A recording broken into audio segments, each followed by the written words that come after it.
আসসালামু আলাইকুম, মোহসেনা শাওন আপনাদের সবাইকে আমন্ত্রণ জানাচ্ছি এনটিভি সন্ধ্যার খবরে। কাল চাঁদপুরে যাচ্ছেন প্রধানমন্ত্রী ও বিএনপি চেয়ারম্যান তারেক রহমান। তার সফরকে ঘিরে এরই মধ্যে সব প্রস্তুতি শেষ করেছে স্থানীয় প্রশাসন ও দলীয় নেতাকর্মীরা। সফরে খাল খনন, ফ্যামিলি কার্ড বিতরণ এবং জেলা বিএনপি সাংগঠনিক সভায় অংশগ্রহণ করার কথা রয়েছে তারেক রহমানের। চাঁদপুর থেকে শরীফুল ইসলামের পাঠানো রিপোর্ট। পদ্মা, মেঘনা ও ডাকাতিয়ার তীরে গড়ে ওঠা সম্ভাবনাময় জেলা চাঁদপুর। নদী, ইলিশ ও প্রাকৃতিক সৌন্দর্যের জন্য পরিচিত এই জেলা সম্ভাবনায় ভরপুর হলেও দীর্ঘদিন ধরে নানা সমস্যায় পিছিয়ে রয়েছে। বিশেষ করে নদী ভাঙন ও শিক্ষা খাতের দুর্বলতা জেলার বাসিন্দাদের হতাশায় রূপ নিয়েছে। এমন পরিস্থিতিতে বিএনপি চেয়ারম্যান ও প্রধানমন্ত্রী তারেক রহমানের চাঁদপুর সফর জেলার মানুষকে নতুন করে আশার আলো হয়ে ধরা দিয়েছে। খালটা দিয়ে চলাচল আগের মতন নাই, মানুষ চলাচল করতে পারে না, দুই সাইডে দিয়ে চাপাচাপি হয়ে গেছে। কুমিল্লা আঞ্চলিক মহাসড়কটি রয়েছে, সেটি 4 লেনে উন্নীত করা খুবই প্রয়োজন। চাঁদপুরে শিল্প কলকারখানা হয় বা ইপিজেড হয়, তাহলে আমরা ঢাকামুখী না হয়ে চাঁদপুরে নিজেরা নিজেদের কর্মসংস্থানের ব্যবস্থা করতে পারবো। এখানে 2টি জুট মিল ছিল, বিরাষ্ট্রীকরণের কারণে সেই মিল দুটি আজকে বন্ধ। মিল দুটি যদি চালু হয় তাহলে এখানে 20,000 মানুষের কর্মসংস্থান হবে। শনিবার প্রধানমন্ত্রী তারেক রহমানের চাঁদপুর সফর ঘিরে চলছে শেষ মুহূর্তের প্রস্তুতি। সফরে শারাস্তি উপজেলার খোদখাল, সদরের বিশ্বখালের পুনর্খনন কাজের উদ্বোধন এবং ফ্যামিলি কার্ড বিতরণের কথা রয়েছে। জেলা বিএনপির সাংগঠনিক সভায়ও অংশগ্রহণ করার কথা রয়েছে দলের প্রধানমন্ত্রী তারেক রহমানের। যে আমাদেরকে প্রধানমন্ত্রী সময় দিয়েছেন এবং এ পর্যন্ত হয়তো 10টা জেলা প্রধানমন্ত্রী ভিজিট করেছেন, 6টা জেলাতে ফ্যামিলি কার্ডের উদ্বোধন হয়েছে। আমরা 10টা জেলার মধ্যে পড়েছি। আমাদের প্রোটোকল বিষয়ক যে সমস্ত প্রস্তুতি আছে, নিরাপত্তা সংক্রান্ত যেসব বিষয় আছে, সেসব বিষয়ে আমরা সর্বোত্তম প্রস্তুতি গ্রহণ করেছি। ইনশাল্লাহ আমরা খুব মাননীয় প্রধানমন্ত্রীর সফরটা সফল হবে। প্রধানমন্ত্রী তারেক রহমানের হাত ধরে ভবিষ্যতে চাঁদপুর আধুনিক ও সমৃদ্ধ জনপদ হবে, এমনটাই প্রত্যাশা স্থানীয়দের। NTV news desk. জামায়াতে ইসলামের আমির ও বিরোধী দলীয় নেতা ডাক্তার শফিকুর রহমান সরকারের সমালোচনা করে বলেছেন, পদ্মা ব্যারেজ হোক, এটা সবাই চায়, তবে তিস্তাকে বাদ দিয়ে নয়। তিস্তার জায়গায় তিস্তাকেই গুরুত্ব দিতে হবে। বিকেলে রংপুর জেলার শিল্পকলা একাডেমি মিলনায়তনে মহানগর জামায়াতের এক সুধী সমাবেশে যোগদানের সময় সাংবাদিকদের প্রশ্নের উত্তরে এসব কথা বলেন ডাক্তার শফিকুর রহমান। এ সময় জামায়াতের নায়েবে আমির এটিএম আজহারুল ইসলাম, সহকারী সেক্রেটারি জেনারেল মাওলানা আব্দুল হালিম সহ অনেকে উপস্থিত ছিলেন। এক প্রশ্নের জবাবে বিরোধী দলের নেতা জানান, যুক্তরাষ্ট্রের সাথে চুক্তির বিষয়ে অন্তর্বর্তী সরকার জামাতের সাথে কোনো আলোচনা করেনি।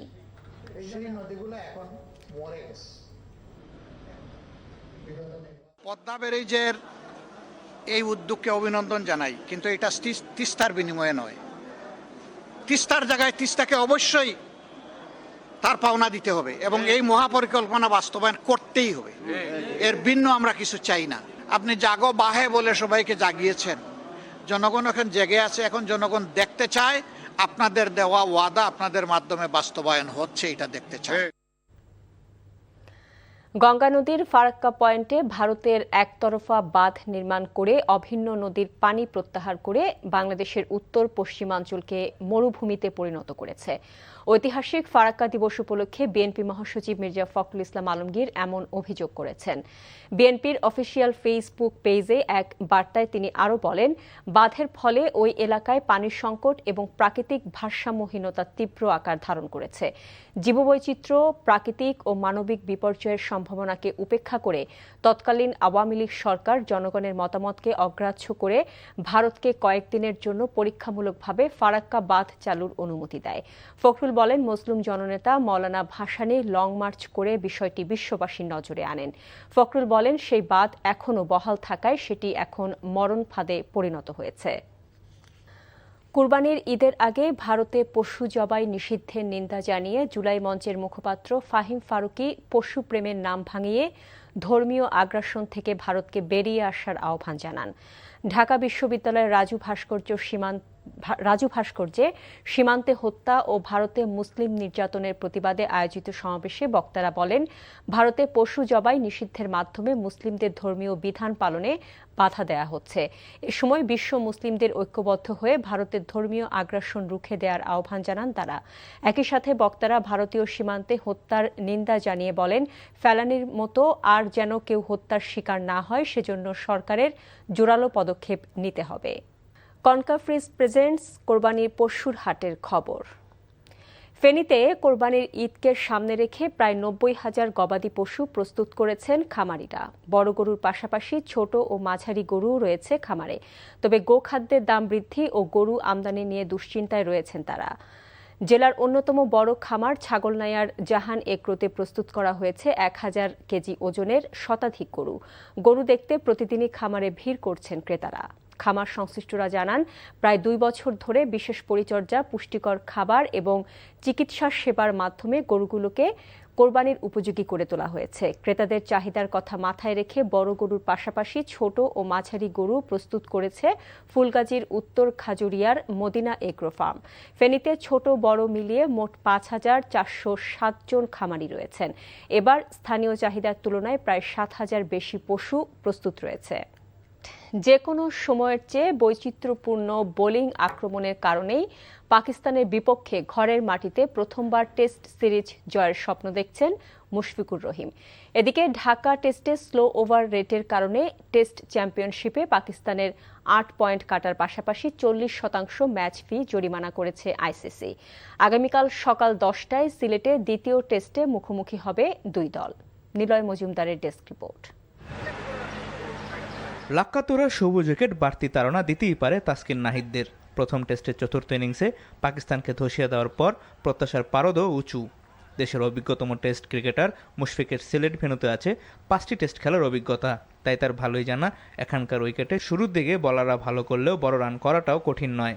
সম্প্রতি টেস্টে বাংলাদেশের উন্নতিতে স্বাগতিক বোলিং বৈচিত্র্যকেই সামনে আনলেন মুশফিক। স্পেশালি আমাদের বোলিং ডিপার্টমেন্টটা 20 উইকেট নেওয়ার ক্ষমতা আগের চেয়ে এখন অনেক বেটার। তো যে কোনো কন্ডিশনে স্পিনাররা তো বরাবরই আমাদের সবসময় ভালো ছিল, বাট যখন আপনার বোলিং ডিপার্টমেন্টে এই অস্ত্রটা অ্যাড হয়ে যায় তখন ডেফিনেটলি আমার মনে হয় যে আমরা যদি ব্যাটসম্যানরা কনসিস্টেন্টলি ভালো খেলতে পারি, যেটা কিনা লাস্ট আমি মনে করি যে 3-4 বছর খুব ভালো হচ্ছে টেস্ট ক্রিকেটে, তো সেদিক থেকে বলবো যে এটা একটা ব্লেসড এবং ক্যাপ্টেনের জন্য এটা বড় একটা স্বস্তির বিষয়।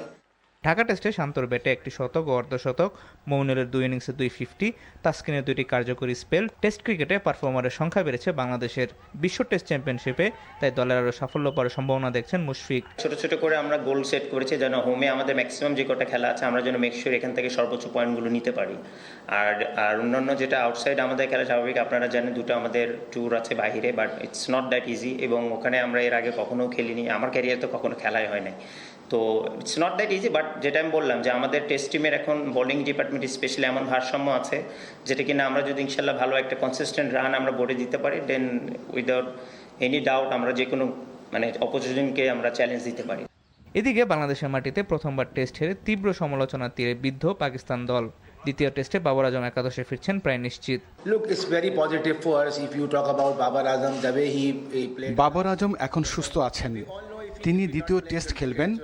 উন্নতির জন্য আমাদের আরও শৃঙ্খলাবদ্ধ হতে হবে। আমার বিশ্বাস অভিজ্ঞ খেলোয়াড়রা দায়িত্ব নেবে এবং বর্তমান পরিস্থিতি থেকে তারা বের হয়ে আসবে। দ্বিতীয় টেস্টে বাংলাদেশের একাদশেও পরিবর্তন নিশ্চিত। সাদমান চোট পাওয়ায় দলে ডাক পেয়েছেন Zakir. Niloy Majumdar, NTV sports desk.